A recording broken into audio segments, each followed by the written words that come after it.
What's going on, good people? It's Will, your friendly neighborhood range therapist, and today we're doing a 30,000 round update of the Align Tactical Thumb Rest. So as of right now, they make them for Glock, Canik, SIG, M&P, and HK pistols.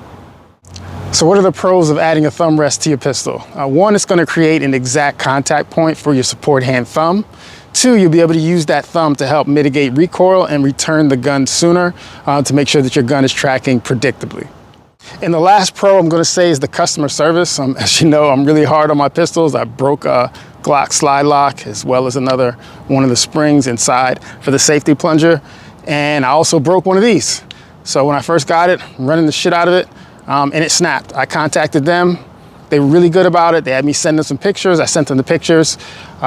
They had me send the part back. They sent me a brand new one. Not only that, they actually redid the part. So they redesigned the part just to reinforce it more in the area that it broke. And then when the new one was ready to be released, they sent me that one free as charge and even offered to overnight it because they knew I had a competition coming up.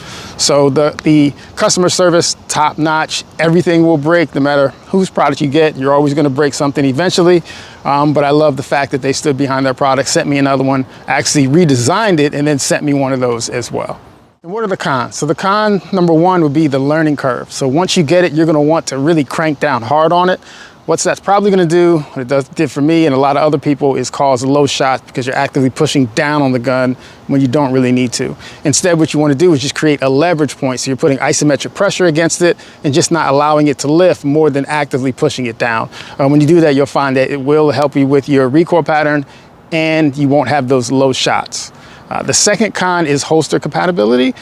So I found a company that I'm not going to name. They did make one specifically that would accommodate the thumb rest. However, the holster was really cheaply made. I carry a tier 1 Zyphos, so I like that. So what I ended up doing is I modified my Zyphos since as at that point they did not make them to accommodate the thumb rest. So all I did was I heated the holster up over the stove and then I smashed like that this way, just to create a slight bulge. And that bulge was enough to accommodate the thumb rest because it is a low profile. The last con is that you do need a tool or a pen or something to push the pin slightly in order to take the gun apart. So with the thumb rest, it replaces your trigger pin.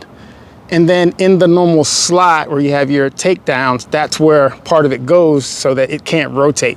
But because of that, you have to push that out in order to take the slide off, which you normally wouldn't have to do if the gun is in its OEM configuration. So sometimes I've used just my keys, anything to get it started. But I would mark that as a con because you can't just readily take the slide off without pushing that pin out.